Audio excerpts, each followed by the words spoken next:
But Scott, maybe could you go over some of the main benefits of doing a self-assessment? Yeah, Maddie, I think that's a really good way to bring this around full circle, is that the self-assessment isn't just to please the assessor, the audit, when the day, it's to give yourself and your company a running head start on getting prepared and really having an honest look at where you stand today so you can really get after the improvements that are needed. So if any self-assessment is going to have several benefits. One is it's going to help you understand requirements. It's going to make you stop and think. It's going to make you read. It's going to make you make your own notes and prepare your questions. That absolutely helps so that you don't rush through the requirements and misunderstand things and then try to convince yourself that you're in good shape when maybe you really aren't. That's the first. The second is helping you identify gaps. Every single company that starts out on this journey is going to have gaps. Absolutely. Why? Because these are pretty advanced requirements. I mean, these are not things that most small businesses would normally understand or spend the time on, or by the way, spend the money on. To get to this level of DoD compliance with cybersecurity. Some things you'll have in place, but many things you won't. And you'll really have a clear sense of what's in place, what's not in place. And then you can get after what's called remediation, which is, fixing those gaps, closing those gaps. Then you can work through the punch list.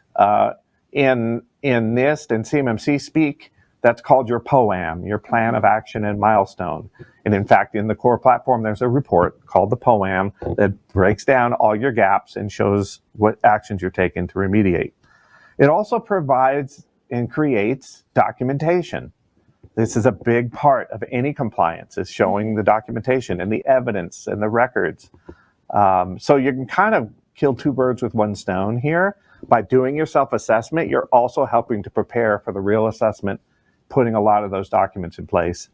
It also drives continual improvement. It kind of keeps the wheels turning and keeps attention and keeps focus on driving your company toward full compliance, 100% compliance, which that's the requirement. If you're doing self-assessments like is required by the NIST standard, you're doing a self-assessment at least once a year. If it were me and I were just starting out, I'd do it much more often than that. I might even break it up into parts and do a little bit every month. So again, keeps everyone's attention on the prize, if you will. And then finally, it gets you ready for that third-party certification. And you'll be able to go into that formal third-party assessment with confidence that you have things in place and you're not going to be surprised and you're not going to be caught off guard. And by the way, you're not going to have to pay for another assessment because you weren't ready. Thank you for watching this video to the end.